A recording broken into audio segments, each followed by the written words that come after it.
All right, so Hebrews chapter 3.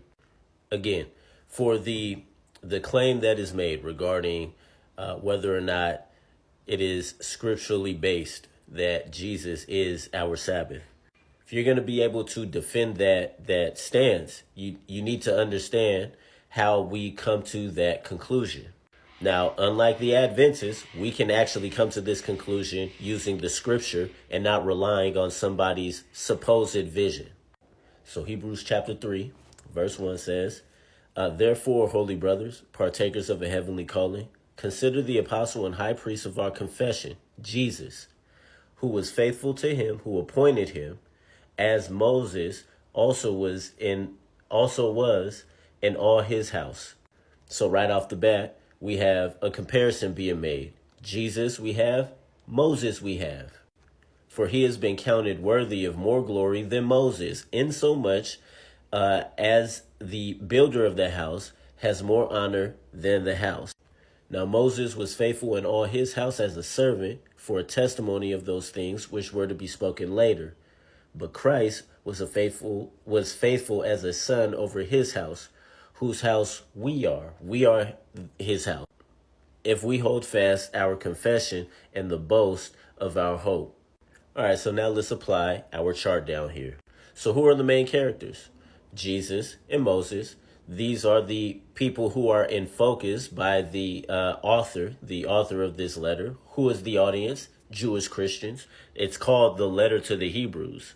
So that is the immediate audience that the author himself is addressing. That's why he's using the examples or the imagery that he uses in the person of Moses that he would use. So what's the situation or the context?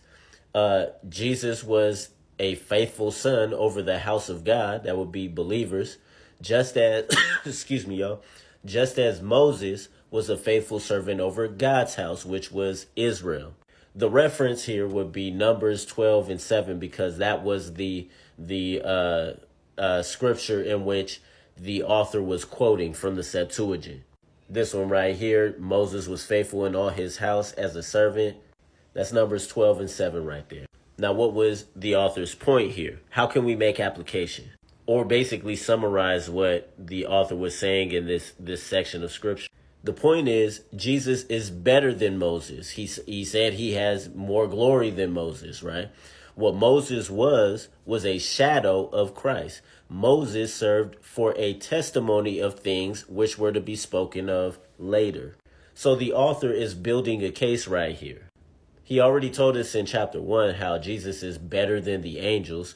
Then he goes into talking about how he is the author. Jesus is the author of salvation. And now he's making the case that, hey, look, Jesus is better than those things. He has more glory than Moses. He is better than Moses, greater than Moses. Moses was a faithful servant over the house of God's people, which was the house of Israel, and leading them out of Egypt into the promised land, which he will go on later to call his rest or God's rest. And now Jesus, being the faithful son, he was also the faithful servant, but he was an even greater faithful servant. He was the faithful son over the house that was given him. Remember, John 6, I'm always going to bring this up. Those whom the Father has given to the Son will come to the Son.